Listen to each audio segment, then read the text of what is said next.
Tại sao rồng lại có nhiều đầu? Trong hàng trăm truyền thuyết khắp thế giới, những con rồng một đầu thường là biểu tượng của sức mạnh. Nhưng khi rồng có đến 3 đầu, 7 đầu hay thậm chí 100 đầu, thì nó không chỉ còn là một sinh vật nữa. Mỗi cái đầu thêm vào là một tầng ý nghĩa. Hỗn loạn không thể kiểm soát, quyền lực vượt khỏi giới hạn, hay sự bất tử mà con người không bao giờ chạm tới. Rồng nhiều đầu là nỗi sợ cổ xưa nhất, không thể tiêu diệt, không thể hiểu, không thể trốn thoát.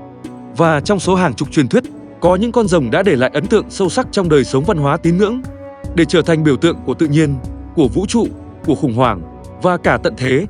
Chúng không chỉ tồn tại trong sách cổ, mà còn xuất hiện liên tục trong phim ảnh, tiểu thuyết, hội họa và cả văn hóa đại chúng hiện đại. Hãy cùng kênh khám phá lượt các huyền thoại bất diệt này nhé! Con rồng đầu tiên, Yamata no Orochi, quái vật 8 đầu khét tiếng trong thần thoại Nhật Bản. Nó không chỉ là một con rồng bình thường. Trong Kojiki, bộ ghi chép cổ nhất của Nhật, Yamata no Orochi được miêu tả có 8 cái đầu, 8 cái đuôi, thân thể dài đến nỗi vắt ngang 8 thung lũng và 8 ngọn đồi, mắt đỏ như máu, da phủ rêu, cây cối mọc trên lưng như một phần của tự nhiên, máu chảy thành sông, răng nanh nhọn như mũi giáo. Orochi vừa là quái vật vật lý, vừa là hiện thân của sự hoang dã tuyệt đối của thiên nhiên. Trong dân gian Nhật Bản, Orochi không được yêu thích như rồng Trung Hoa, thường là thần linh bảo hộ. Thay vào đó, người Nhật coi Orochi như một thế lực cổ xưa, hoang dại và vô trật tự, một kẻ địch của trật tự thần linh. Không giống như những con rồng phương Tây luôn bị tiêu diệt bằng bạo lực, Orochi bị đánh bại bằng mưu trí. Susanoo, thần của bão tố và biển cả, không lao vào chiến đấu. Thay vào đó, ông chuốc say Orochi bằng 8 thùng rượu sake, rồi chặt từng đầu khi nó ngủ say.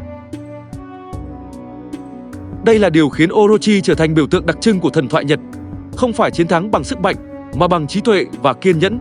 Trong văn hóa Nhật Bản, Orochi đại diện cho lũ lụt và thiên tai ở các vùng sông Kusagawa, sức mạnh hủy diệt của thiên nhiên khi con người mất cảnh giác, và nỗi ám ảnh với những thế lực cổ xưa chưa bao giờ biến mất hoàn toàn. Cái tên Orochi vẫn còn le lỏi trong thế giới hiện đại và rất thân quen với nhiều bạn trẻ Việt Nam qua các câu chuyện manga đầy màu sắc. Trong Naruto, Orochimaru mang nhiều đặc điểm từ Orochi, rắn, bất tử, quỷ quyệt. Trong One Piece, Shogun Orochi biến thành rồng 8 đầu để thị uy quyền lực. Trong Yu Yu Hakusho, chiêu Orochi là một đòn tấn công liên hoàn tượng trưng cho sức mạnh nhiều đầu cùng lúc. Trong game Okami, Orochi là một boss khổng lồ tái hiện đúng 8 chiếc đầu khạc lửa. Hình ảnh Orochi không ngừng trở lại, như một nỗi sợ cổ đại mà văn hóa Nhật chưa bao giờ muốn quên. Liệu bạn có dám đối đầu với huyền thoại 8 đầu này khi nó chưa say rượu không? Con rồng thứ hai, Hydra, quái vật nhiều đầu trong thần thoại Hy Lạp cổ đại. Tên đầy đủ của nó là Lernaean Hydra, vì nó sống sâu trong đầm lầy Lerna, một vùng đất thiêng đầy sương mù, nơi giao thoa giữa thế giới người sống và người chết.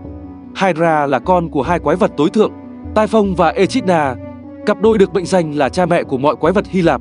Nó có từ 7 đến 9 cái đầu, tùy truyền thuyết. Nhưng điểm đáng sợ nhất không phải số lượng mà là cứ mỗi khi một đầu bị chặt thì hai đầu mới sẽ mọc lên. Thở ra hơi độc, máu của nó là chất axit có thể ăn mòn kim loại. Hydra là nỗi khiếp đảm của cả vùng Peloponnesus.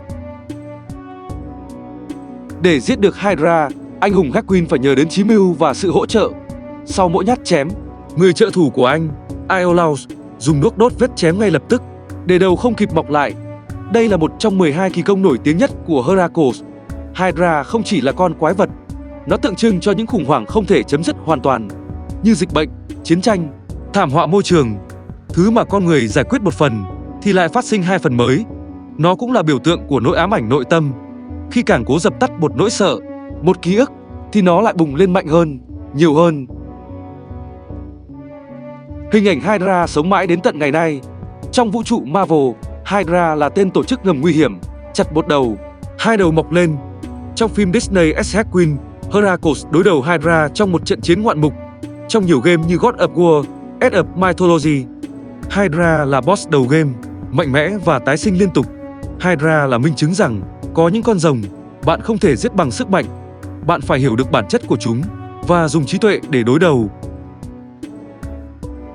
Và dù đã bị tiêu diệt trong thần thoại, Hydra vẫn nhắc nhở con người hiện đại rằng có những mối nguy không bao giờ thực sự biến mất. Chúng chỉ đang chờ cơ hội để mọc đầu trở lại. Hydra không chỉ chết đi, Nó tái sinh trong những nỗi sợ mà con người chưa từng kiểm soát trọn vẹn. Con rồng thứ ba, quái vật 7 đầu trong sách Khải Huyền. Hình tượng mạnh mẽ nhất của tà ác trong Kinh Thánh. Trong chương 12 của sách Khải Huyền, con rồng xuất hiện như sau. Kìa, một con rồng lớn, màu đỏ, có 7 đầu, 10 sừng, và trên mỗi đầu có một vương miện. Nó đối đầu với người đàn bà mặc mặt trời, tìm cách nuốt lấy đứa trẻ mà bà sinh ra, được coi là đấng cứu thế. Nhưng rồng bị đánh bại bởi tổng lãnh thiên thần Michael và các đạo binh thiên quốc. Sau khi bị ném xuống trần gian, nó tiếp tục gieo rắc sự hủy diệt. Con rồng trong Khải Huyền không phải là sinh vật bình thường.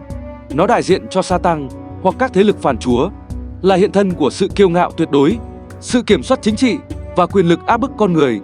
7 đầu tượng trưng cho 7 đế quốc lớn đã từng đàn áp dân chúa, hoặc 7 dạng tội lỗi chết người. Nó cũng có thể hiểu là sự hoàn hảo giả tạo của cái ác, bởi số 7 vốn là con số thiêng trong Kinh Thánh, nhưng ở đây lại bị bóp méo. Hình ảnh con rồng 7 đầu trong Khải Huyền đã ảnh hưởng sâu rộng đến nghệ thuật, văn học và điện ảnh phương Tây. Trong các phim Apocalypse hoặc game Diablo, rồng đỏ nhiều đầu thường gắn với chúa tể địa ngục. Trong các tiểu thuyết fantasy, con rồng đỏ thường là boss cuối, không chỉ mạnh về sức mạnh mà còn gian xảo, thao túng và thống trị. Ngay cả trong văn hóa đại chúng như Game of Thrones, hình tượng con rồng là quyền lực và hủy diệt cũng mang hơi hướng từ đây. Con rồng trong Khải Huyền không chiến đấu bằng móng vuốt, mà bằng biểu tượng và ảnh hưởng, là lời cảnh tỉnh cho mọi thế hệ về cái ác đội lốt quyền lực.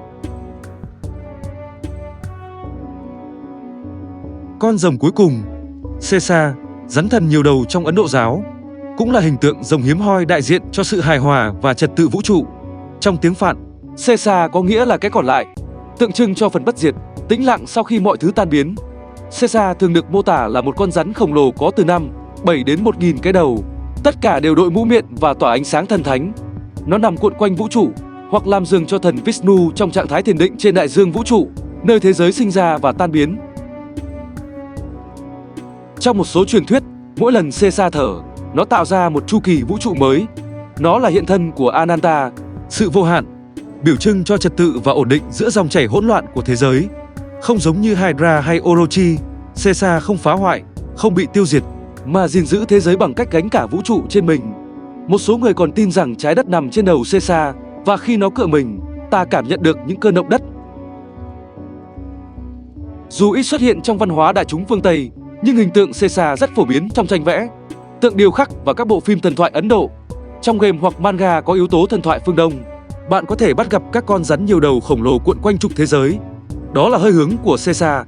Một số bản anime hoặc game như Shin Megami Tensei, Final Fantasy hoặc truyện tranh mang phong cách Hindu thường lấy cảm hứng từ hình tượng này. Caesar là con rồng của sự tĩnh lặng.